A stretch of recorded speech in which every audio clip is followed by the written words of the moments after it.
दीनबन्धु जगत्पते गोपेश गोपिकान्त राधाकान्त नमोस्तुते। सप्तकाञ्चन गौरं राधे वृन्दावनेश्वरी आवाज नहीं आ रही थी। वृषभानुसुते देवी प्रणमामि हरिप्रिये। वाञ्छाकल्पतरुभ्यश्च कृपासिन्धुभ्यश्च पतितानां पावनेभ्यो वैष्णवेभ्यो नमो नमः।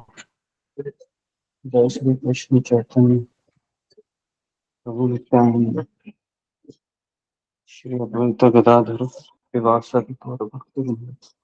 हरे कृष्ण कृष्ण कृष्ण हरे हरे, हरे राम राम राम हरे हरे।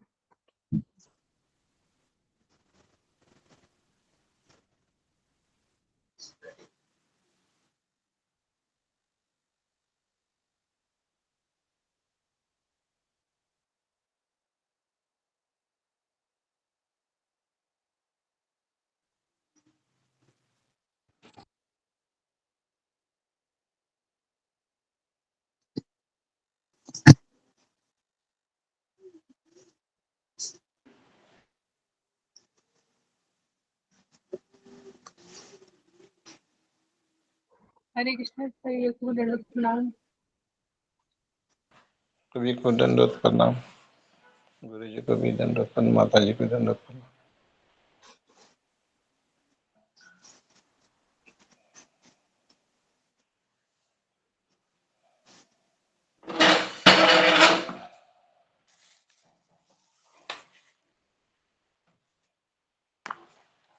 रमेश बाबू जी दंडवत प्रणाम। माइक म्यूट कर लीजिए प्लीज।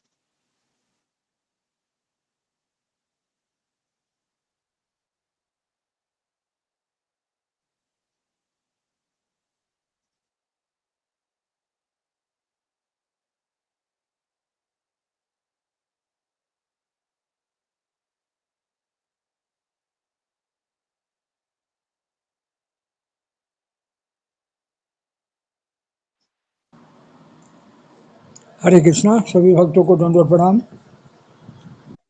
दंडवत प्रणाम प्रभु जी।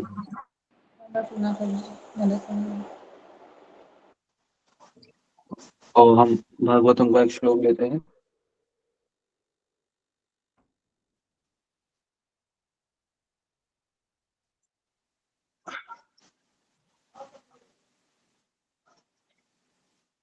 जी,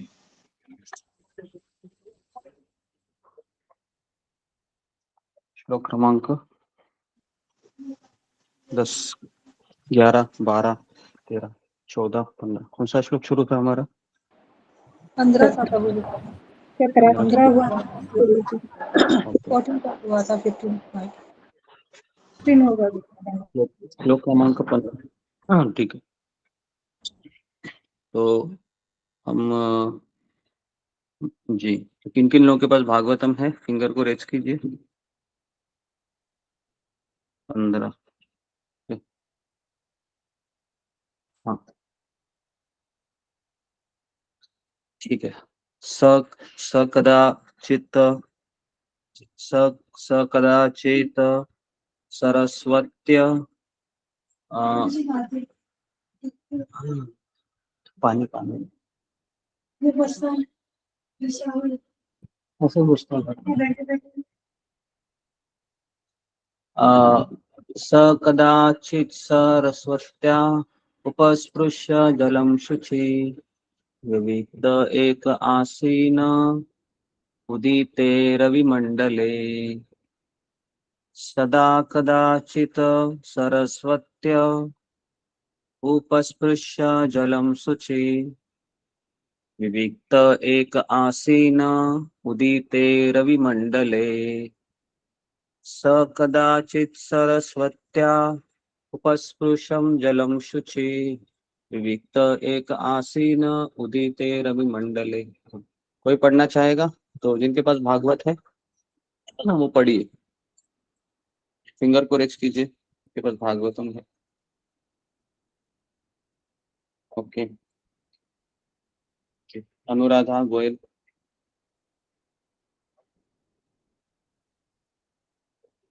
मम्मी ने रखी थी, उनकी तबीयत खराब थी, फिर आपको कॉल आया तो निकली वहां से।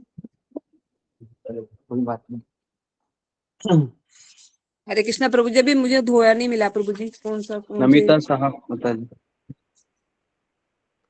हरे कृष्णा गुरु जी, आपके चरणों में कोटि कोटि प्रणाम गुरु जी। शिव भक्त के चरणों में प्रणाम। स्वपदाची सरस्वत उपोपिष्ट जलम शुचि विविक्त एक आसन आसीन उदिते रुवि मंडले। हरे कृष्ण गुरु जी प्रणाम। Okay next. ओके, फिंगर को जरा रेज कीजिए, शायद डाउन हो गए। रेखा काळे। हरे कृष्ण गुरुजी, दंडवत प्रणाम। सभी वैष्णव भक्तों के चरणों में दंडवत प्रणाम। स कदाचित सरस्वत्या उपस्पृश्य जलं शुचिः विविक्त एक आसीन उदिते रविमंडले। धन्यवाद गुरुजी। जी, रीना गंगवार।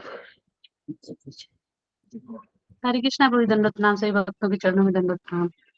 स कदाचित् सरस्वत्या उपस्पृश्य जलं शुचि विभक्ति एकासीना उदिते रविमंडले। हरे कृष्णा प्रभु। ओके नेक्स्ट, सुधा गुप्ता जी।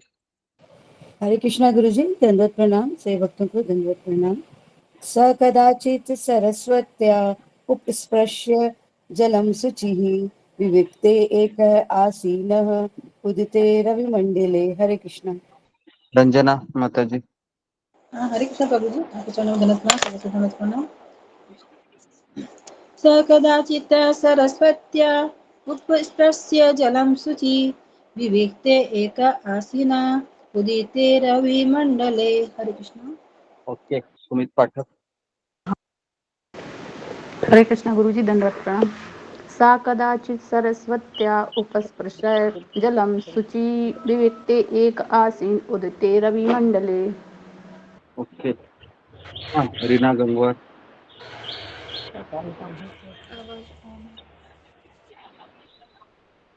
जी प्रभु जी। हरे कृष्णा प्रभु, मैं पढ़ चुकी हूँ प्रभु जी। ओके, मोतीलाल चौरासिया। हरे कृष्ण गुरु जी, दंडवत प्रणाम।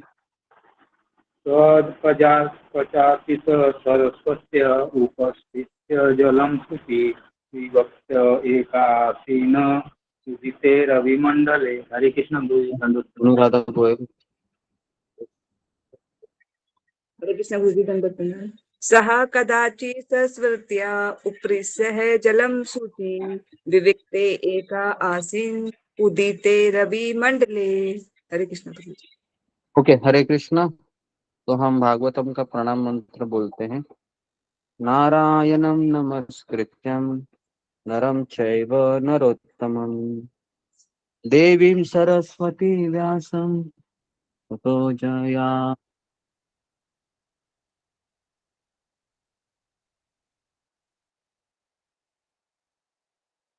भक्तिर्भवति नैष्टिकी कृष्णाय वासुदेवाय देवकी नंदनाय च नंदगोपकुमाराय गोविंदाय नमो नमः।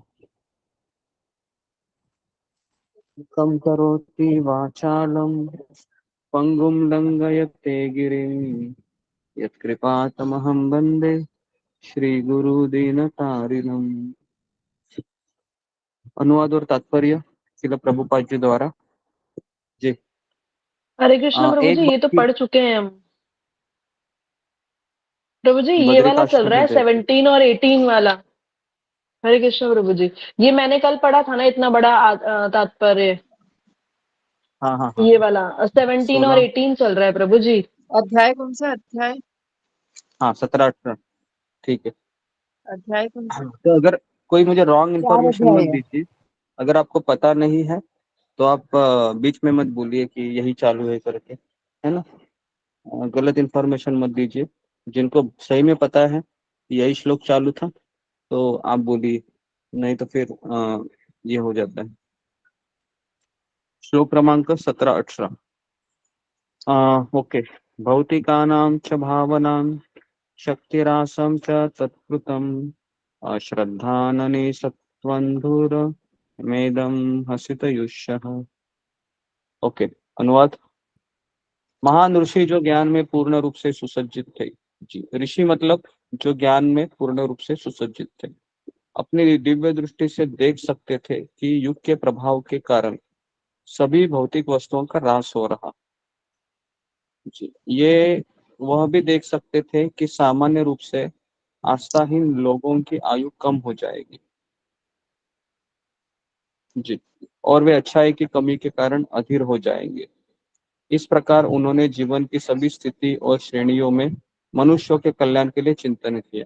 ओके, तो सब लोग लिखिए महान ऋषि की व्याख्या क्या होती है, तो इसमें आज बताया गया है। तो पहला प्रश्न लिखिए, महान ऋषि के लक्षण क्या होते हैं, ऐसा प्रश्न लिखिए। महान ऋषि मतलब नंबर 1, वह ज्ञान में पूर्ण रूप से सुसज्जित होना चाहिए। ज्ञान में पूर्ण रूप से सुसज्जित होना चाहिए। दूसरा है कि उसको दिव्य दृष्टि होनी चाहिए। दिव्य दृष्टि होनी चाहिए। नंबर 2 मतलब उसको प्रकृति के गुण किस तरह से कार्य करते हैं इस संसार में, उसका अनुभव होना चाहिए। दिव्य दृष्टि का अर्थ ये नहीं कि, है ना, कि क्या बोल सकते हम कि उसको भगवान भी दिखाई दिए, सारा चीज, ऐसा नहीं है। दिव्य दृष्टि का अर्थ है कि वह हमेशा 3 गुणों से ऊपर उसकी सोच हो। नहीं तो कई बार हमें लगता है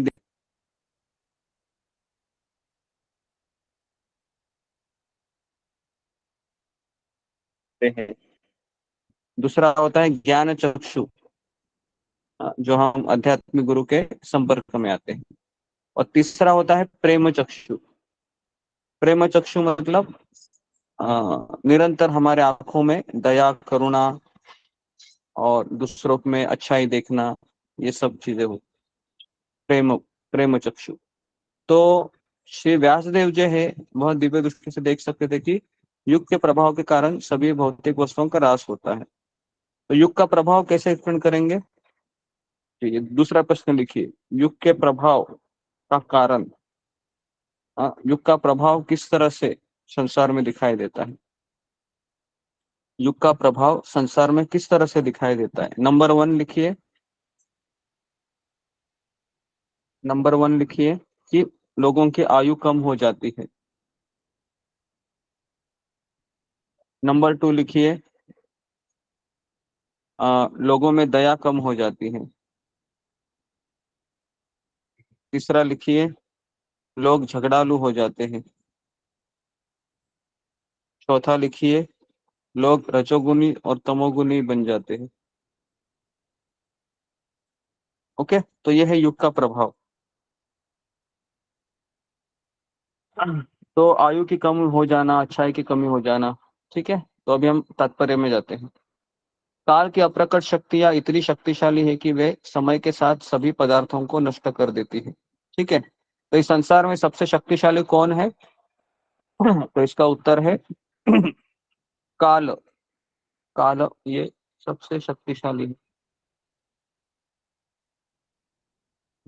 काल ये सबसे शक्तिशाली, क्यों? क्योंकि ये सभी पदार्थों को, जीव निर्जीव, सजीव और निर्जीव वस्तुओं को नष्ट कर देता है, ठीक है।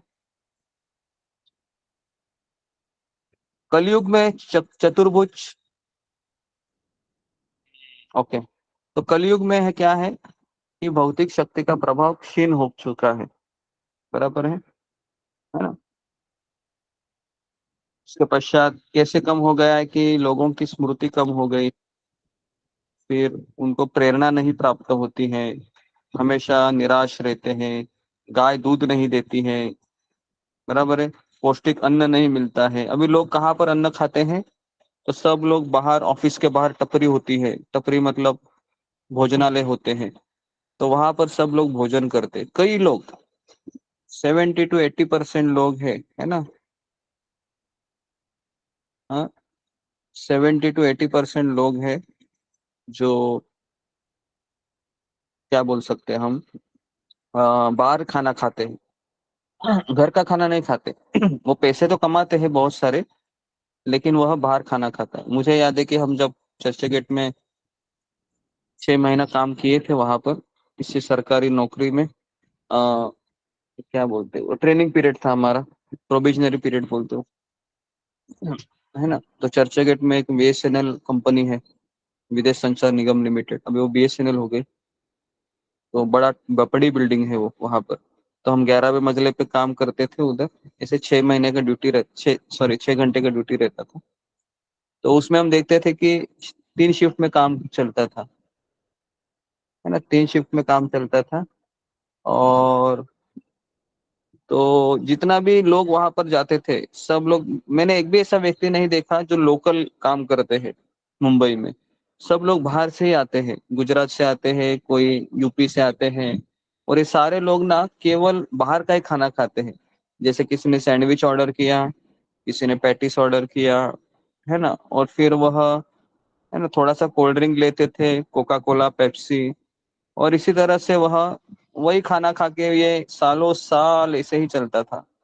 और सालों साल ऐसे ही खाना खाने से क्या होता था, फिर लोग अंदर स्टोन होना, है ना, पेट में स्टोन की बीमारी होना, उसके पश्चात फिर टॉयलेट में प्रॉब्लम होना, है ना। तो ये सारी दिक्कतें क्यों आ रही है अभी, क्योंकि लोग हैं वो बाहर का खाना खा रहे हैं, है ना। तो यहाँ पर भी वही लिखा है कि लोगों को पौष्टिक अन्न की कमी होना। तो मुझे अचानक याद आया तो मैंने आपको बता दिया, है ना। तो अच्छा खाना ही नहीं मिल रहा है अभी, वही समस्या है। लोगों को अगर दाल राइस अगर सबको मिल रहा है ना, अगर घर में तीनों टाइम, तो मैं कहूंगा कि वो भाग्यवान व्यक्ति है इस संसार में, जिसको तीनों टाइम खाना मिलेगा, दाल रोटी सब्जी चपाती, वो भी घर का, है ना, देसी घी में लगाया हुआ, है ना। अभी लोग पैसे कमा रहे हैं, देखो लाखों रुपए लोगों की सैलरी है अभी मुंबई में, कोलकाता में, सॉफ्टवेयर इंजीनियरिंग, लेकिन ये खाना बाहर का ही खाते हैं। तो मैं तो ऐसे ही सोचता हूँ कि ये पैसे तो कमा रहे हैं अभी 10 साल बाद 15 साल, लेकिन यही जितने भी पैसे ये बचा रहे हैं ना, ये किसको देंगे बाद में, ये सारे पैसे वह बाद में डॉक्टरों को देंगे, डॉक्टर। है ना। और बाद में ये सोचेंगे अरे बाप रे, मैंने जिंदगी में कमाया क्या। तो लोगों को पता ही नहीं कि वो क्या कर रहे हैं और किस तरह से जा रहे हैं। बस उनको पता है कि बस मुझे ट्रेन पकड़नी है, बस ऑफिस के मेरी जिम्मेदारियों को पूरा करना है, पत्नी को बच्चों को खुश रखना है, बस उसी में उसका टाइम जा रहा है। ये सोच ही नहीं पा रहा है कि मेरा गंतव्य क्या है, जो भी है। तो इस तरीके से लोगों को पौष्टिक अन्न नहीं मिलता है। गाय जब इतना दूध नहीं देती जितना पहले देती थी, बराबर। अभी किसी ने मुझे कल फोन किया था कि हमारे घर में लड्डू गोपाल है, तो हमें गाय का दूध नहीं मिलता है, तो क्या हम भैंस का दूध लगाए उनको या भैंस का घी इस्तेमाल करें। तो हमने कहा कि अभी गाय का दूध मिलना तो बहुत दुर्लभ है, काफी लोग हैं वह अ,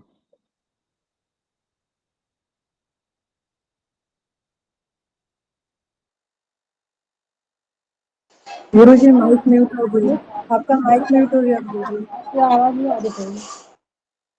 ओके, हरे कृष्णा जी। तो मैं कह रहा था कि हाँ, घी की बात कर रहा था। जी जी। तो अभी मुझे बताइए कि जैसे कि हमारे घर के बाहर भी एक दूध का, है ना, मतलब बोलते गाय का दूध है करके, एकदम पीला पीला कलर भी आता है ना। और इतना जाड़ा जाड़ा, मतलब वो जम जाता है, क्या बोलते हैं उसको जो दूध के ऊपर आता है, मलाई। उसको ये कहते हैं मलाई, हाँ मलाई। तो मैं सोच रहा था कि ये गाय का दूध है या भैंस का दूध है, क्योंकि इतनी इतनी बड़ी बड़ी मलाई कैसे जम सकती है, क्योंकि जैसे फ्रिज में हम रखते हैं दूध गर्म करके, तो मुझे आश्चर्य लगता है कि ये गाय का दूध कैसे हो सकता है। तो कहने का अर्थ है कि कलयुग में है कि सब लोग है वो चीटिंग करते हैं, गाय का दूध बोल के भैंस का दूध, पता नहीं वो कलर भी कैसे आता है ये भी मुझे पता नहीं, शायद वो कलर भी डालते होंगे ताकि वो पीला कलर आ जाए, जो भी है। कहने का अर्थ है कि आ, जी माइक जरा सिमरन माता जी, माइक को जरा आप ध्यान देखिए, हमेशा आपका माइक शुरू होता है जी। तो इस तरीके से जीवन की इतनी सारी आवश्यकताओं के अभाव के कारण स्वाभाविक रूप से जीवन की अवधि कम हो जाती है। तो लोगों की आयु कम होने का कारण क्या है? फिंगर को रेस कीजिए। आयु कम होने का कारण क्या है? किसको पता है? हमारे आयु कम क्यों हो रही है? जैसे पहले लोग 70-80 साल जीते थे, अभी 60, 65, 62, 60 में आ गया है ना। ओके जी, क्या कारण हो? कोई मुझे बता सकता है कि हमारी आयु क्यों कम हो रही है? पहला तो मैंने बता दिया, खाना हमको नहीं मिल रहा है, पौष्टिक खाना। दूसरा क्या हो सकता है जी? गौरी राठौड़। हरे कृष्णा गुरु जी, दंडवत प्रणाम। गुरु जी, जो भौतिक वस्तुएं हैं उनकी जो शक्तियां हैं वो क्षय होती जा रही है, इसलिए हम लोगों को कलयुग में हम लोगों की आयु क्षीण हुई। ओके, और पहला कारण तो मैंने बता दिया था जी। नेक्स्ट, चंद्रभूषण कुमार।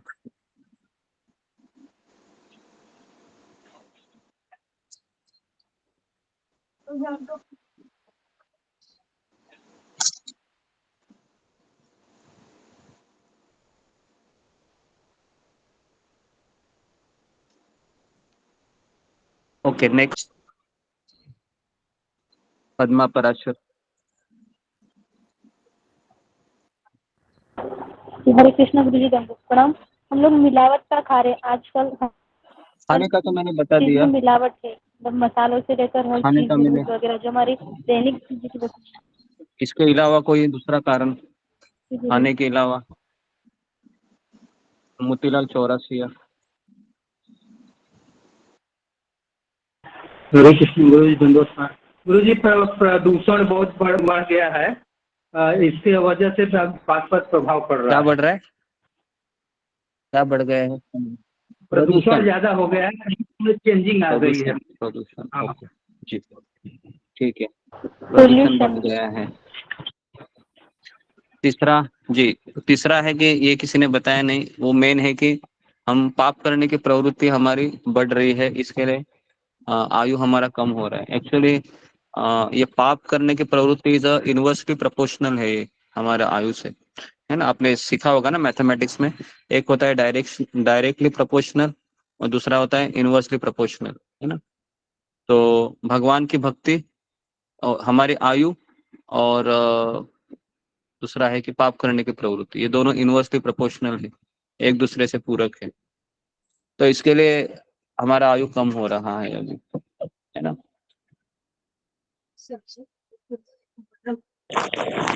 और बोले गुरु जी।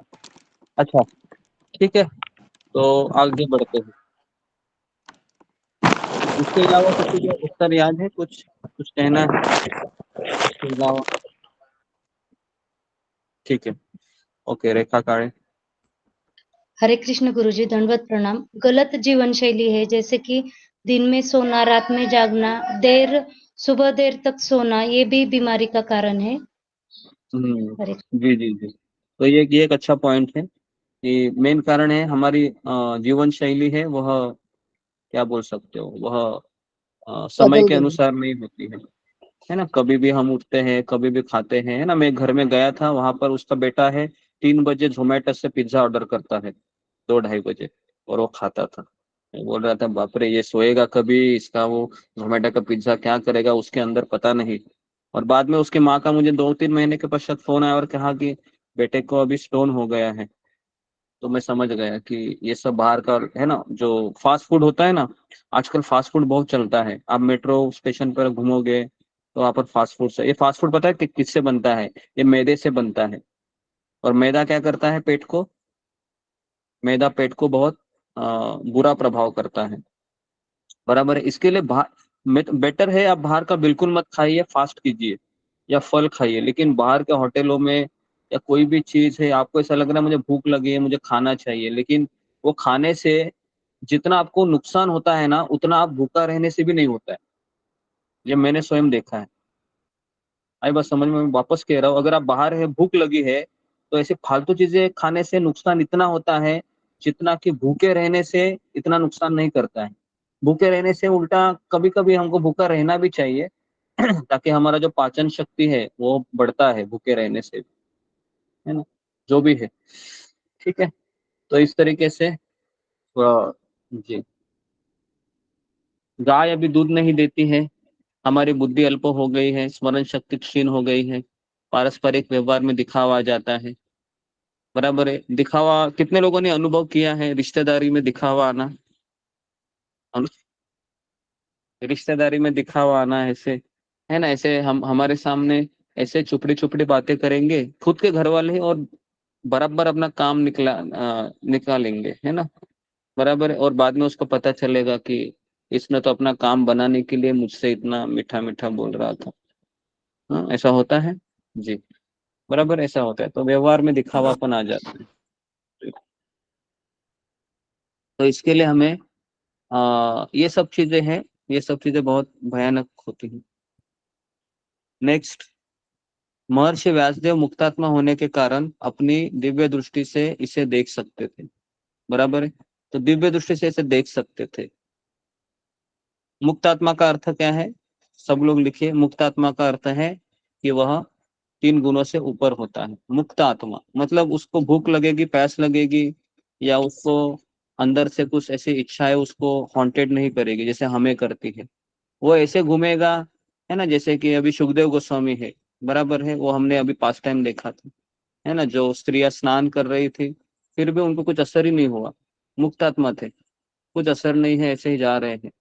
तो मुक्तात्मा है, उस संसार के 3 गुणों का कोई प्रभाव नहीं होता है उनके ऊपर, है ना। जिस प्रकार कोई ज्योतिषी मनुष्य के भाग्य को देख सकता है या चंद्र तथा सूर्य ग्रहणों की भविष्यवाणी कर सकता है, उसी प्रकार शास्त्रों के अंदर झांक सकने वाले शास्त्र चक्षु मुक्तात्मा समस्त मानवता का भविष्य पहले से बता सकते हैं।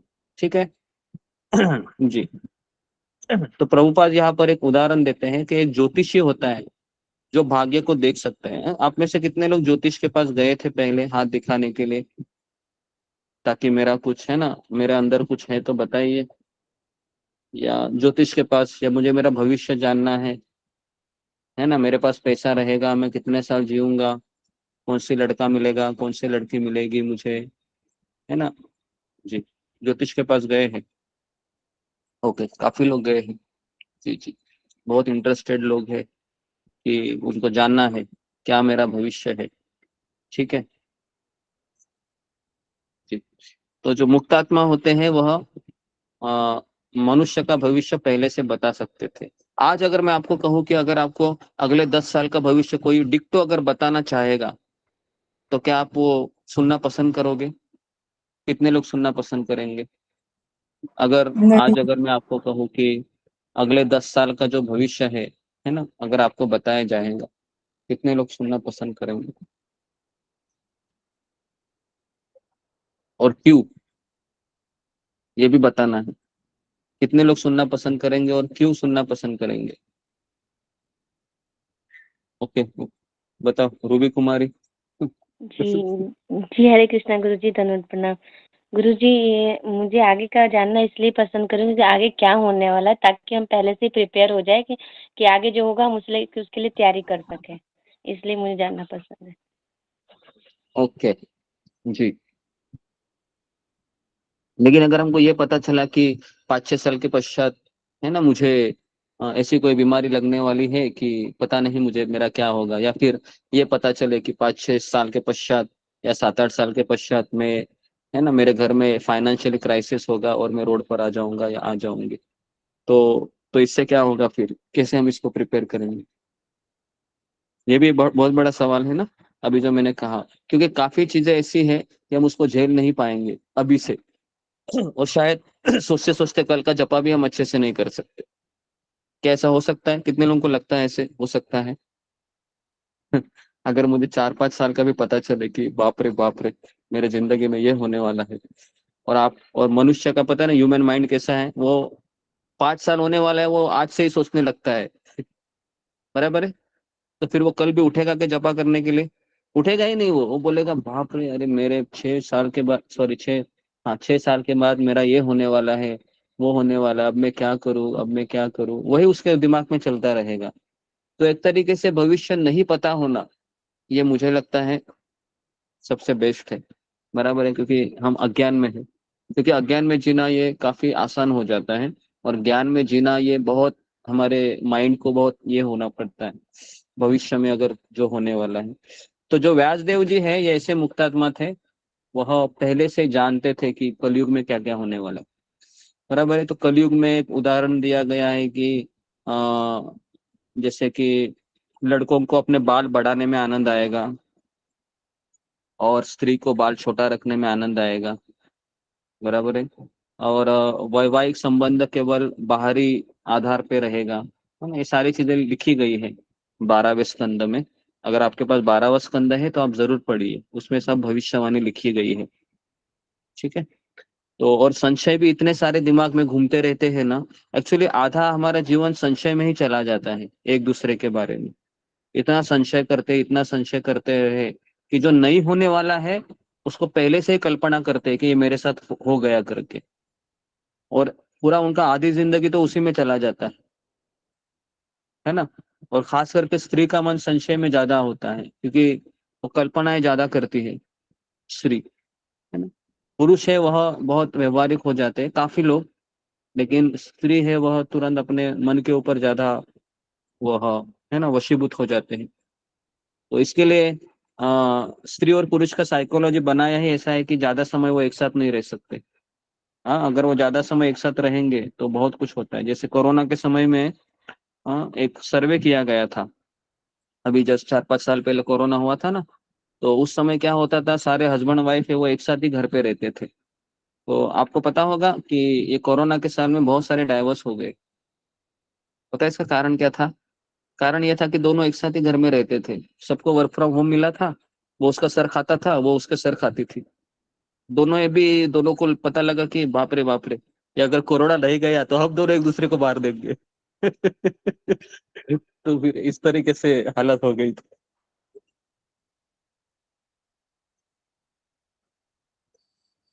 तो इस प्रकार से ऐसे सारे अध्यात्मवादी जो स्वाभाविक रूप से भगवत भक्त होते हैं, जन सामान्य का कल्याण करने हेतु सदैव उत्सुक रहते हैं। जनता के वास्तविक मित्र वे हैं, तथाकथित जन नेता नहीं, जो यह भी नहीं जानते कि अगले 5 मिनटों में क्या होने वाला है ना। इस युग में जनता तथा उनके तथाकथित नेता सभी अभागे व्यक्ति हैं।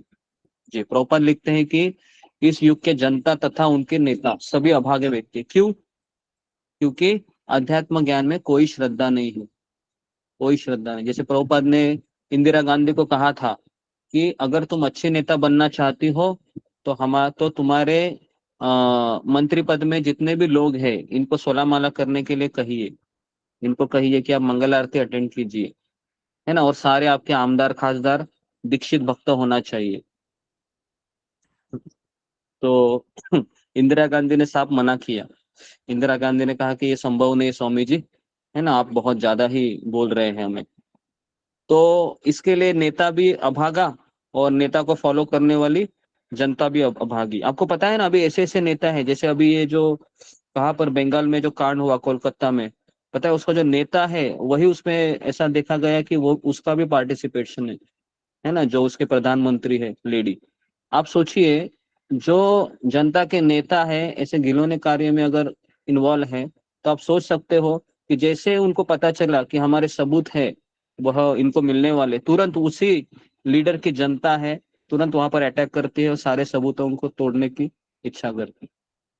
कहने का अर्थ है कि ये इस कलयुग में नेता भी अभागे है, जनता भी अभागी है, और कॉमन व्यक्ति सफर करते रहता है, सोचता है कि मैं करूँ तो क्या करूँ, बराबर है। तो इस तरीके से पूरे भारत ही नहीं सारे विदेशों में यही हाल है। सब लोगों को लगता है कि कोई भी पॉलिटिकल नेता की अगर मेरी जान पहचान है तो मैं राजा हूँ आज की तारीख में, है ना। तो इसके लिए फिर लोग ऐसे जो नेता होते हैं ना उनकी चापलूसी करने में आनंद लेते हैं जिंदगी भर, है ना। तो जिसने ये सारी चीजें की, है ना, जो संजय रॉय या जो भी है, तो ये जितने भी लोग हैं ये उस पॉलिटिकल नेता के चापलूसी थे, ये बाद में पता चले। तो इस तरीके से उनको पावर मिलती है। तो इसके लिए नेता भी अभागा, जनता भी अभागी। क्यों? अध्यात्म ज्ञान में कोई श्रद्धा नहीं। हालांकि उस हॉस्पिटल का नाम है आरजी मेडिकल, है ना, राधा गोविंद आप सोच सकते हो, राधा गोविंद ये नाम है उस मेडिकल हॉस्पिटल का, लेकिन क्या हो रहा है देखो। जो भी है, तो नाना रोगों से व्याकुल होते रहते हैं, है ना। उदाहरणार्थ के लिए आधुनिक युग में क्षय के रोगी है और क्षय रोग के अस्पताल भी अनेक है, लेकिन पूर्व काल में ऐसा नहीं था क्योंकि समय इतना प्रतिकूल नहीं था। तो प्रभुपाद कहते हैं कि टीबी जो बीमारी है ना, तो पहले नहीं थी, लेकिन अभी इसके कई सारे हॉस्पिटल हैं। इस युग के अभागे मनुष्य उन योगियों का स्वागत करते हुए कतराते हैं जो व्यासदेव के प्रतिनिधि तथा निस्वार्थ कार्य करता है। फिर भी वे कुछ ना कुछ योजना बनाने में लगे रहते हैं जिससे सभी वर्णों तथा आश्रमों के मनुष्य का लाभ हो सके। सबसे बड़ा मानवतावादी तो वे योगी है जो व्यास है, नारद है, मध्व है, चैतन्य महाप्रभु, रूप गोस्वामी, सतसर्व ठाकुर आदि के संदेश का प्रतिनिधित्व करते हैं। वे सब एक ही है। व्यक्तित्व अलग हो सकता है। क्यों वो एक है सब? क्योंकि इनका संदेश एक है, लेकिन आंदोलन का उद्देश्य एक ही है कि पतित आत्माओं को भगवत धाम वापस भेजकर उनका उद्धार करना। तो इसके लिए संसार में अगर भूखे को आप खाना दे रहे हो, नंगे को कपड़ा दे रहे हो, जॉब वाले को अगर आप जॉब दे रहे हो, है ना, या बीमार व्यक्ति को आप ट्रीटमेंट करा रहे हो, ये बहुत अच्छा कार्य है, करना चाहिए। लेकिन सबसे बेहतरीन कार्य है कि जो जो आत्मा है भगवान को छोड़कर इस संसार में घूम रही है अनेक तीन तापों के, है ना, वशीभूत होकर, उन व्यक्तियों को भगवत धाम वापस ले जाने के लिए सहायता करना, ये सबसे बड़ा कार्य है। श्लोक क्रमांक 19। चातुर्होत्रम कर्म शुद्धम प्रजानां वीक्ष वेदिकम वेदधात यज्ञ संतत्तै वेदम एकम चतुर्विधम। जी, आप में से कितने लोगों के पास भागवत है? सिंगर को रेसिपी है पढ़ना चाहिए। ओके जी, पढ़ो। हाँ, पढ़िए पढ़िए पढ़िए पढ़िए। ओके, रेखा काळे पढ़ो। हरे कृष्ण गुरुजी, मराठी है मेरे पास। हरे कृष्ण। ठीक है, गौरी राठौड़ तुम पढ़ो। हरे कृष्ण गुरुजी, दंडवत प्रणाम। उन्होंने उन्होंने देखा कि वेदों में वर्णित यज्ञ वे साधन है जिनसे मनुष्य की वृत्तियों को शुद्ध बनाया जा सकता है। अतः इस विधि को सरल बनाने हेतु ही उन्होंने एक ही वेद के 4 भाग कर दिए जिससे वे मनुष्यों के बीच फैल सके। तात्पर्य: पहले यजुर्वेद नामक एक ही वेद था और उसी में यज्ञ के 4 विभागों का विशेष उल्लेख था, लेकिन उन्हें अधिक सरल बनाने के उद्देश्य से वेद को यज्ञ के 4 विभागों में बांट दिया गया, जिससे चारों आश्रमों का वृत्तिपरक धर्म शुद्ध हो सके। यज्ञ, यजुर, साम तथा अर्थव इन 4 वेदों के अलावा पुराण, महाभारत संहिताएं आदि 5वां वेद कहलाती हैं। श्री व्यास देव तथा उनके अनेक शिष्य इतिहास प्रसिद्ध महान व्यक्ति थे और वे सब इस कलयुग के पतित आत्माओं के प्रति अत्यंत दयालु थे। फलस्वरूप संबंधित ऐतिहासिक तथ्यों से पुराण तथा महाभारत तैयार किए गए, जिनमें चारों वेदों की शिक्षाओं को समझाया गया है। पुराणों तथा महाभारत को वेदों का अभिन्न अंग मानने में कोई शंका नहीं होनी चाहिए। छंदोदय उपनिषद में 7.1 के 14 में पुराणों तथा महाभारत को, जिन्हें सामान्य रूप से इतिहास माना जाता है, पंचम वेद कहा गया है। शील जीव गोस्वामी के मत अनुसार शास्त्रों की अपनी अपनी महत्ता आंकने की यही विधि है। हरे कृष्ण जी।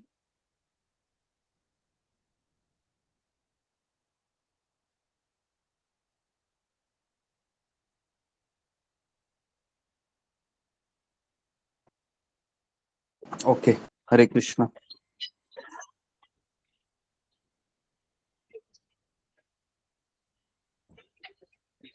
तो इस श्लोक में क्या बताया गया है, तो इसको हम देखेंगे।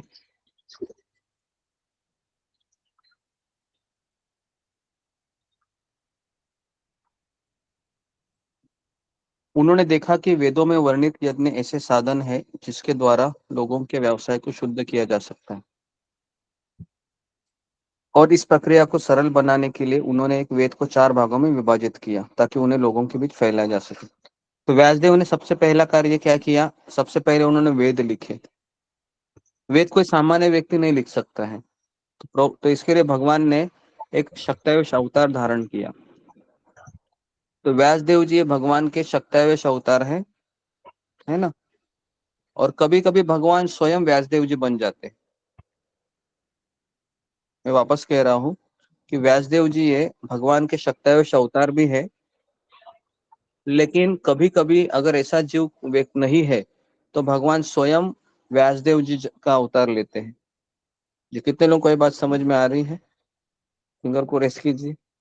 हाँ, कि अगर कोई क्वालिफाइड जीवात्मा नहीं है ना हर युग में, तो भगवान स्वयं व्यासदेव जी का जन्म लेते हैं या कभी कभी फिर किसी को एम्पावर्ड करते हैं।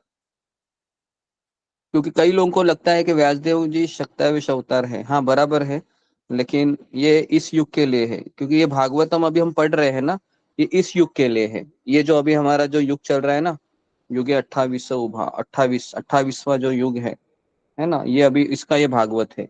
अगला युग जब शुरू होगा तो भागवतम यही रहेगा क्या? ये नहीं रहेगा, अलग थोड़ा सा भागवतम वही रहेगा चीज, लेकिन थोड़ा वेरिएशन होता है। ठीक है, तो स्वर्गलोक में भागवतम यही है, यही पढ़ा जाता है जो हम पढ़ रहे हैं? तो इसका उत्तर है नहीं, वहां का भागवतम अलग है। ठीक है, वहां के भागवतम में 1,00,000 श्लोक है। हमारे भागवतम में कितने श्लोक है? हमारे भागवतम में 18,000 श्लोक है। जी, सबको समझ में आ रहा है ना? हाँ, नहीं तो ये सब चीजें हमको पता होनी चाहिए। जी, तो जी, तो उन्होंने फिर क्या किया? एक वेद को 4 भागों में विभाजित किया। कौन मुझे बताएगा वो 4 वेद कौन से हैं? किसी को नाम आते हैं 4 वेद? जी, बताइए। सुप्रिया दिवाटे। हरे कृष्णा गुरुजी, दंडवत प्रणाम। सभी भक्तों के चरणों में दंडवत प्रणाम। यजुर्वेद, सामवेद, अथर्ववेद, ऋग्वेद। हाँ, ऋग्वेद। ओके जी, तो सब लोग इसको नोट कीजिए कि तात्पर्य में प्रभुपाद लिखते हैं कि पहले केवल एक ही वेद था, उसका नाम है यजुर्वेद। ठीक है, क्या नाम है उसका? यजुर्वेद। और उसी में यज्ञ के 4 विभागों का विशेष उल्लेख था, लेकिन उन्हें अधिक सरल बनाने के लिए उद्देश्य से वेद को यज्ञ के 4 विभागों में बांट दिया गया, जिससे चारों आश्रमों का धर्म शुद्ध हो सके। तो फिर ये यजुर्वेद को 4 भागों में विभाजित किया, तो इनका नाम क्या पड़े? ऋग्वेद, यजुर्वेद, सामवेद तथा अथर्ववेद। फिर इसके अलावा क्या क्या उन्होंने लिखा? फिर उन्होंने लिखा पुराण। कितने पुराण है? तो कहा 18 पुराण है। महाभारत किसने लिखा है? महाभारत भी व्यासदेव जी ने लिखा है। फिर उपनिषद, कितने उपनिषद है? तो 108 उपनिषद है। ठीक है, आप अगर सोचिए कि अगर फर्स्ट स्टैंडर्ड से लेके 10 स्टैंडर्ड तक अगर ये सब पढ़ाया जाएगा तो इससे इतना फायदा होगा कि जिस सरकार का अधिक से अधिक पैसा है ना, लोगों के मनोभाव, लोगों के हिंसा, इसको रोकने में जा रहा है ना, उससे कई गुना पैसा बच जाता था अगर लोगों को फर्स्ट स्टैंडर्ड से 10 स्टैंडर्ड तक ये वेद शास्त्रों को अच्छे से पढ़ाया जा सके। अभी इतनी सारी हिंसाएं क्यों हो रही है? सभी जगह पर हो रही है। अभी तो पाकिस्तान में हो रही है, ईरान में हो रही है, बांग्लादेश में तो हो ही रही है, भारत में भी हो रही है। ये क्यों हो रही है? इसका मेन फाउंडेशन है एजुकेशन नहीं है। अच्छा, वेद शास्त्रों को पढ़ाया नहीं जा रहा है, इसके लिए सब जगह पर देखो क्या क्या हो रहा है। पता है बांग्लादेश में जो हिंसा हुई उसमें 500-600 करोड़ का नुकसान हो गया। सोचो, इतने करोड़ का नुकसान हो गया। आप इमेजिन कर सकते हैं? अगर इतना सारा पैसा बच सकता था, अगर लोगों को पहले से अच्छा शिक्षा दिया जाएगा, तो लोग क्यों हिंसा करेंगे? है ना। तो मेरा तो यही सोचना है कि अगर हम है ना पहले से बच्चों को अगर हम ये वेदों का ज्ञान प्रदान करेंगे, तो जब वो 10वीं पास आउट हो जाएगा, जब वो ग्रेजुएशन पास आउट होगा, तो उसको पता रहेगा कि हिंसा नहीं करना है, हिंसा करने से प्रॉब्लम सॉल्व नहीं होते। तो हमारा दुर्भाग्य ये है कि लोगों को भी ऐसा पढ़ाया नहीं चलेगा तो भी चलेगा, पढ़ाई नहीं किया तो भी चलेगा, कहीं ना कहीं तुमको है ना पॉलिटिकल व्यक्ति का सपोर्ट चाहिए, कहीं ना तुमको घुसवा देंगे।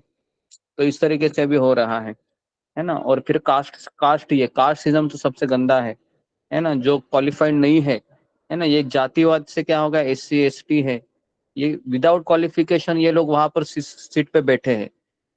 तो क्वालिफिकेशन ये योग्यता के आधार पे होना चाहिए, जात के आधार पे नहीं। लेकिन सबसे बड़ा जो हमारा संविधान है ना, जिसका रचयिता है वो क्या उसका नाम है, अम्बेडकर ना, घटिया संविधान बनाया है, जिसके कारण क्या हो रहा है कि जात पात के लोगों को जो योग्य नहीं है उनको वहां पर बिठा दिया है, और वहां से फिर वो लोग पूरा भारत को ऑपरेट कर रहे हैं। तो इसके लिए अगर अश्वत्थामा जैसे ब्राह्मण का पुत्र था, अगर अश्वत्थामा को केवल ब्राह्मण का पुत्र होने के कारण अगर उसको अगर ब्राह्मण पद दिया जाता था तो क्या होता था, तो इसका परिणाम हमने देख लिया कि उसने द्रौपदी के 5 पुत्रों को मार डाला आधी रात में। पता है ना, तो वो भी कौन था, ब्राह्मण का पुत्र था। अभी मुझे बोलो, जात के अगर कोई SC का बेटा है, वो भी SC है, और जात से अगर उसको दे दी सीट तो क्या होगा, पूरा हंगामा हो जाएगा। और अभी यही हो रहा है सब जगह। तो इसके लिए पहले तो ये चीज है, कास्ट सिस्टम है, इसको बंद करना चाहिए। लेकिन सरकार को पता है ये सब कर दिया तो फिर मेरी भी सीट खतरे में आ जाएगी। तो इसके लिए ये भी है ना, तो व्यासदेव जी ने है ये सारी चीजें यहाँ पर लिखी गई है कि सारी जितने भी वेद है, पुराण है, क्यों लिखे गए हैं, ताकि हमें सही दिशा मिले। अभी दिशाहीन संस्कृति को है ना, दिशाहीन व्यक्ति चला रहा है। तो कलयुग के पतितात्माओं के प्रति अत्यंत दयालु थे, इसलिए उन्होंने महाभारत जैसे ग्रंथ का निर्माण किया। पुराण तथा महाभारत को वेदों का अभिन्न अंग मानने में कोई शंका नहीं होनी चाहिए। छांदोग्य उपनिषद में पुराण तथा महाभारत को सामान्य रूप से इतिहास माना जाता है, पंचम वेद कहा जाता है। और जीव गोस्वामी के मतानुसार शास्त्रों की अपनी अपनी महत्ता आंकने की यही विधि है। तो जितने भी शास्त्र है ना, मैं आपको बता रहा हूँ कि 4 वेद है ना, ऋग्वेद, यजुर्वेद, सामवेद, अथर्ववेद, फिर महाभारत है, फिर 18 पुराण है, फिर उपनिषद है। ये सब कौन से, ये सब तीनों गुण में आते हैं। सब लोग इसको लिखिए, है ना। जितने भी वेद भी 3 गुणों में आते हैं। अगर रजोगुणी व्यक्ति है तो उसके लिए वेद अलग है, सत्वगुणी व्यक्ति उसके लिए वेद अलग है, तमोगुणी व्यक्ति के लिए वेद अलग है। और जो 3 गुणों से ऊपर उठना चाहता है, भगवत धाम जाना चाहता है, उसके लिए भी शास्त्र अलग है। तो इसके लिए आप जब अड़ोस पड़ोस में जब देखते हैं ना, तो लोग देवी पुराण पढ़ते हैं, शिव पुराण पढ़ते हैं, तो वो लोग कहते हैं हम भी शास्त्र पढ़ रहे हैं। लेकिन माफ कीजिए, वो लोग शास्त्र पढ़ रहे हैं ना, वो रजोगुनी शास्त्र पढ़ रहे हैं, और हम गीता भागवत पढ़ रहे हैं, तो हम ये शास्त्र पढ़ रहे हैं। तो अगर सत्वगुणी शास्त्र है अलग है, उसका सिलेबस अलग है, रजोगुणी शास्त्रों का सिलेबस अलग है, तमोगुणी शास्त्र का सिलेबस अलग है, सब शास्त्र ही है। तो इसके लिए कई लोग भ्रमित हो जाते हैं शास्त्र पढ़कर। शिव पुराण में शिव जी को श्रेष्ठ बताया है, देवी पुराण में देवी को श्रेष्ठ बताया है, भागवत पुराण में विष्णु को श्रेष्ठ बताया है, तो गीता में कृष्ण श्रेष्ठ बताया है। तो लोग इतना कंफ्यूज होते हैं कि भाई कौन श्रेष्ठ है। अरे श्रेष्ठ कौन है, इसके लिए आपको आध्यात्मिक गुरु के पास जाना पड़ेगा। उसके लिए अपना दिमाग लगाने से आप उसका मूल्यांकन नहीं कर सकते कौन सा शास्त्र बेस्ट है। तो इसके लिए कोई वेद पढ़ के भी भगवत धाम नहीं जा सकता, क्योंकि वेद में इतना कंफ्यूजन है कि आप उसको समझ ही नहीं सकते कि मेरे लिए क्या है करके। ठीक है, तो इसके लिए सारे शास्त्र चिल्ला चिल्ला कर कहते हैं तद्विद भी प्रणिपाते न परिप्रश्नेन सेवया, है ना। तो आपको किसी ऐसे व्यक्ति के पास जाना ही पड़ेगा जो जानकार हो। ठीक है, तो यहाँ पर मैं रुकता हूँ। किसी का कुछ प्रश्न है या किसी का कुछ प्रश्न है, या आज क्या हमने चर्चा की, किसने किसने लिखा है, नोट डाउन किया है संक्षिप्त रूप में, तो थोड़ा सा हम उसको है ना पढ़ाएंगे जी। तो पढ़ो रेखा काड़े। हरे कृष्ण गुरुजी, दंडवत प्रणाम। ऋषि के लक्षण क्या होते हैं? पहला प्रश्न। उत्तर, वे ज्ञान में पूर्ण रूप से सुसज्ज होना चाहिए, उनको दिव्य दृष्टि होनी चाहिए। यहाँ पे दिव्य दृष्टि, ज्ञान चक्षु और प्रेम चक्षु 3 प्रकार बताए। ज्ञान चक्षु में ज्ञान रहता है और प्रेम चक्षु में निरंतर दूसरे में अच्छाई देखना, करुणा, दया होती है। दिव्य दृष्टि यानी कि प्रकृति के 3 गुणों से ऊपर उसकी सोच होती है। दूसरा क्वेश्चन, युग का प्रभाव संसार में किस तरह दिखता है? एक, लोगों की आयु कम होती जाती है, लोगों में दया कम होती जाती है, लोग झगड़ालू होते हैं, लोग रजोगुणी तमोगुणी हो जाते हैं। इस संसार में सबसे शक्तिशाली कौन है? तो काल सबसे शक्तिशाली है। ये सभी पदार्थ सजीव निर्जीव को नष्ट करता है। कलयुग में भौतिक प्रभाव का कम होता जाता है, स्मरण शक्ति कम होती रहती है, बुद्धि अल्प होती है, गाय दूध नहीं देती। जैसे कि अब बाहर भोजनालय में 70 से 80% लोग खाना खाते हैं, घर का, हालांकि पैसे कमाते हैं फिर भी घर का खाना नहीं खाते। चर्च गेट में जैसे कि गुरुजी ने खुद का एग्जांपल दिया कि BSNL कंपनी में 11वें मंजिले में वे काम करते थे और 3 शिफ्ट में 6-6 घंटे की ड्यूटी करते थे। लोकल लोग नहीं थे वहां पे, सभी बाहर के थे, तो सभी लोग पैटी सैंडविच आदि खाते थे, सालों से खाते थे। बाद में उन्हें बीमारियां होती थी। आजकल अच्छा खाना मिलना मुश्किल है। घर का 3 टाइम दाल रोटी खाने वाले लोग ज्यादा भाग्यवान है। ज्यादा पैसे कमाने वाले बाहर का खा के बीमारियां लेके बाद में डॉक्टर को देने वाले होते हैं। उनको उनको उनका गंतव्य ही पता नहीं होता। जैसे गुरुजी को कल फोन आया था, लड्डू गोपाल को गाय का दूध दे या भैंस का दूध दे। गाय का दूध तो दुर्लभ ही है, जैसे कि गाय का दूध पीला होता है लेकिन उस पर बड़ी मलाई नहीं आती। लेकिन कलयुग में सब चीटिंग करके देते हैं। तो ऐसे ही जीवन की आवश्यकताओं को अभाव होने के कारण हमारी आयु कम होती जाती है। दूसरा कारण बताया कि प्रदूषित वातावरण से भी आयु कम होती है। तीसरा, पाप करने की प्रवृत्ति बढ़ रही है। जैसे कि मैथमेटिक्स में होता है डायरेक्टली प्रोपोर्शनल और इनवर्सली प्रोपोर्शनल। भगवान की भक्ति और प्राप्त करने की प्रवृत्ति हमेशा इनवर्सली प्रोपोर्शनल होती है। चौथा दिया कि गलत जीवन शैली की वजह से आयु कम होती है। देर रात सोना, सुबह देर तक जागना, दिन में सोना, रात 12-1 बजे जैसे कि जोमेटो से ऑर्डर करके खाना खाते हैं। बाहर का खाना नहीं खाना चाहिए, जैसे कि उससे जो शरीर का नुकसान होता है, उससे ज्यादा अच्छा भूखा रहना अच्छा है, उससे अपनी पाचन शक्ति बढ़ती है। बाद में कलयुग के प्रभाव में गुरुजी ने बताया कि रिश्तेदारी में दिखावा आता है, अपना काम निकालने के लिए मीठा बोला जाता है, ये सब बहुत भयानक है। महर्षि व्यास दिव्य दृष्टि से ये सब देख सकते थे। ये सब 12वें स्कंद में आया है भागवत के। मुक्तात्मा के लक्षण बताए कि मनुष्य का भविष्य वो बता सकते हैं। संसार के 3 गुणों का प्रभाव नहीं होता उन पर।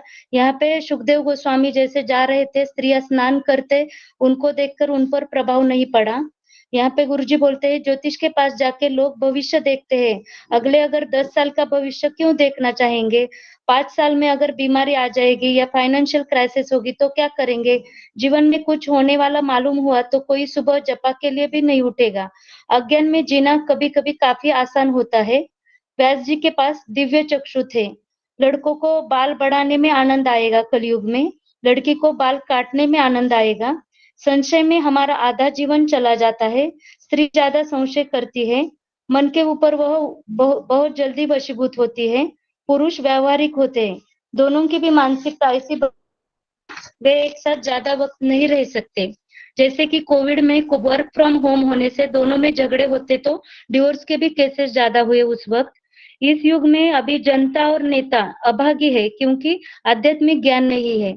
प्रभुपाद जी ने इंदिरा गांधी को भी आह्वान किया था कि आपके मंत्रिमंडल में 16 माला करवाओ, लोगों को मंगलारती करने को बोलो और लोग दीक्षित हो तो ज्यादा अच्छा रहेगा, लेकिन उन्होंने नहीं माना वो। अभी अभी कलकत्ता में जो डॉक्टर केस के क्राइसिस में नेता भी इन्वॉल्व है।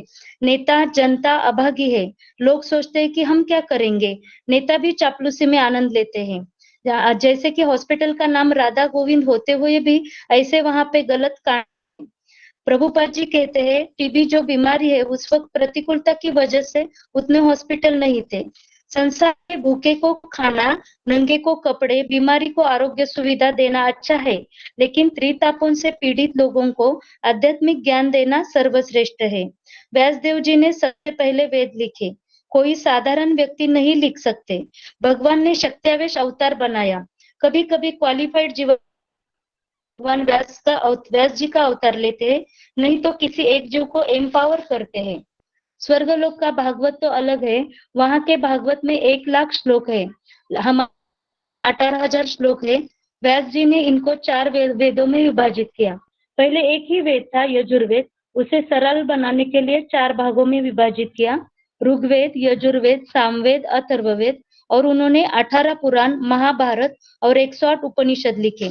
गुरुजी यहाँ बोलते हैं कि फर्स्ट स्टैंडर्ड से 10वीं तक ये पढ़ाया जाएगा तो लोगों में इतनी हिंसाएं बढ़ रही है, गुनाहगारी बढ़ रही है, ये सब कम हो जाएगा।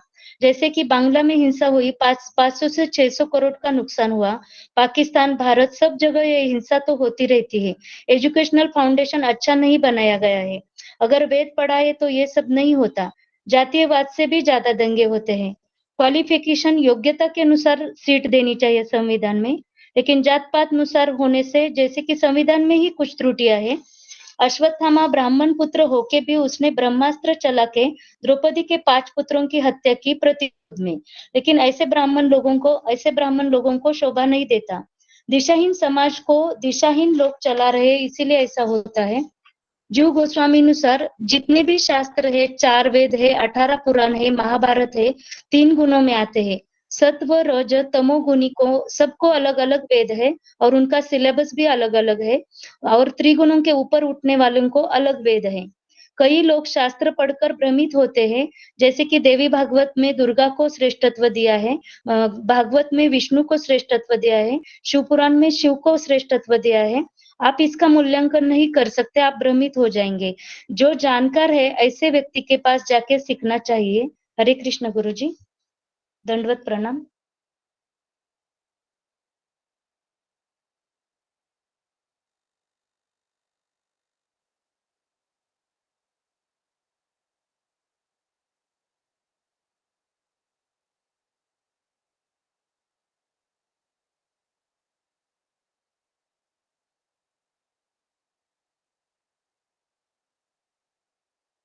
ओके, हरे कृष्णा जी। किसी का कुछ प्रश्न है इसमें जो चर्चा की, उसमें कुछ पूछना है तो फिंगर को रेस कीजिए।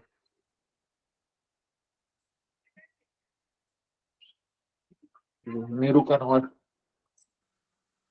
हरे कृष्ण प्रभु जी, पंचांग प्रणाम। सभी भक्तों को पंचांग प्रणाम। प्रभु जी, मेरा प्रश्न थोड़ा भागवतम से अलग है।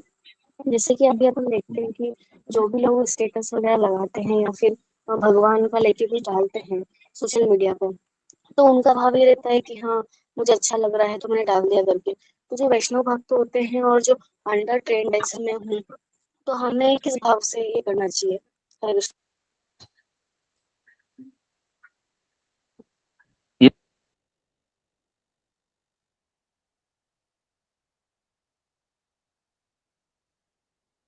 है उस चीज में ज्यादा ध्यान नहीं देता है, स्टेटस और वगैरह सब चीजें करते हैं। ठीक है जी। मोतीलाल चौरसिया। गुरु जी के चरणों में दंडवत प्रणाम। गुरु जी, हम कुछ चाह रहे थे कि इस समय दीक्षा प्रोग्राम चल रहा है मंदिर में, तो उसको भी दिखाया जाए एक बार। कौन सा प्रोग्राम चल रहा है, समझा नहीं। दीक्षा दे रहे हैं राधा स्वामी जी जो दीक्षा दे रहे हैं इस समय हाँ हाँ हाँ, सबको, तो उसको भी दिखाया जाए थोड़ा एक आगे। हाँ दिखाया जाए कैसे होता है। आप YouTube में जाकर देख सकते हो उसको, है ना। YouTube में है, राधानाथ स्वामी महाराज ने दीक्षा के कई कार्यक्रम दिए हुए हैं, तो वो अवेलेबल है। तो सेम प्रोसीजर होता है, कुछ नहीं होता है ना। ठीक है, अभी एक खाली आदमी को दीक्षा दे रहे हैं। हाँ अभी दे रहे हैं 5 सितंबर को राधा गोपीनाथ मंदिर में जी। ठीक है, धन्यवाद। साधना रिस्पॉन्स। हरे कृष्णा गुरुजी, दंडवत प्रणाम। गुरुजी, मेरा ये क्वेश्चन था कि आपने जो बताया कि स्वर्गलोक में अलग भागवतम होता है और पृथ्वीलोक पे अलग होता है, तो जब मेरा यही क्वेश्चन है कि जब सुखदेव गोस्वामी भागवतम सुना रहे थे परीक्षित महाराज को, तो ऐसा बताया गया है कि तब जो देवी देवता थे वो भी आए थे सुनने के लिए और उनको लालच दिया था अमृत का। तो मैं ये जानना चाहती थी कि तो इसका क्या मतलब है? ये सब मैंने कभी सुना नहीं है, कहाँ पर उन्होंने ये अमृत का देश है ना। तो उसके लिए मुझे कुछ पता नहीं है इसमें कि सही में ऐसा अमृत का वो दिया होगा कि नहीं। ठीक है, तो कहाँ से सुना है वो जरा देख लो। ठीक है, जी गुरु, जैसे मतलब भागवतम में ही कथा आती है ना, तो सुना है कहाँ पर मैंने। आती है भागवतम में? वो सुखदेव गोस्वामी अमृत पीते हैं, ये कथा नहीं है कहीं पर भी। अमृत पीते नहीं है, उनको लालच देते हैं कि आप हमें भागवतम का रसपान कराइए, हम आपको अमृत देंगे, ऐसे कहा था। तो सुखदेव गोस्वामी ने उन्हें नहीं मना किया था कि मतलब उन्होंने कहा था कि जो भागवतम का जो रस है वो हर किसी को नहीं मिल सकता है, मतलब अमृत की उसके साथ तुलना तुलना नहीं नहीं कर जा की। सकती। सही, हाँ, हाँ आया बात समझ में। हाँ ठीक है, तो उसमें क्या है? तो उसमें मतलब क्या? वहाँ भागवतम वहां पे भी है, तो मैं ये जानना चाहती थी कि वो फिर पृथ्वी लोक पर वो भागवतम सुनने के लिए क्यों आए थे। पृथ्वी ऊपर भागवतम सुनने के लिए क्यों आए थे? क्योंकि वो भागवतम देने के लिए आए थे, वो परीक्षित महाराज को, ताकि वह है ना हम सबको भागवतम हम पढ़े सुने इस तरीके से। नहीं तो फिर सुखदेव गोस्वामी के द्वारा ही तो भागवतम का प्राकट्य हुआ। तो ये सब भगवान की लीलाएं होती है, इसको पास टाइम कहते हैं। जी। ठीक है, हरे कृष्णा। ओके, तो यहाँ पर मैं रुकता हूँ। आप सबका बहुत बहुत धन्यवाद। श्रील प्रभुपाद की जय, हरे गुरुदेव की कृष्ण जय। गुरु जी, आपके हरे चरणों में हरे कृष्णा, प्रणाम। हरे कृष्ण। कृष्णा। हरे कृष्णा गुरु जी, दंडवत प्रणाम। गुरु जी, दंडवत प्रणाम। हरे कृष्णा गुरु जी, प्रणाम। सेवा करते हुए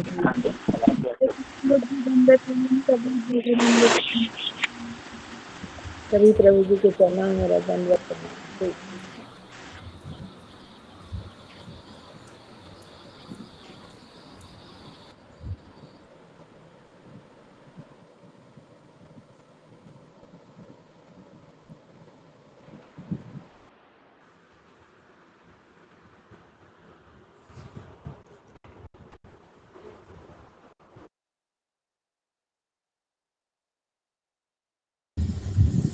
हरे कृष्णा गुरु जी, दंडवत प्रणाम। हरे कृष्णा, सभी भक्तों को दंडवत प्रणाम। कृष्ण गुरु जी, दंडवत प्रणाम। सभी भक्तों के चरणों में। हरे कृष्णा गुरु जी, दंडवत प्रणाम। सभी भक्तों के चरणों में दंडवत प्रणाम।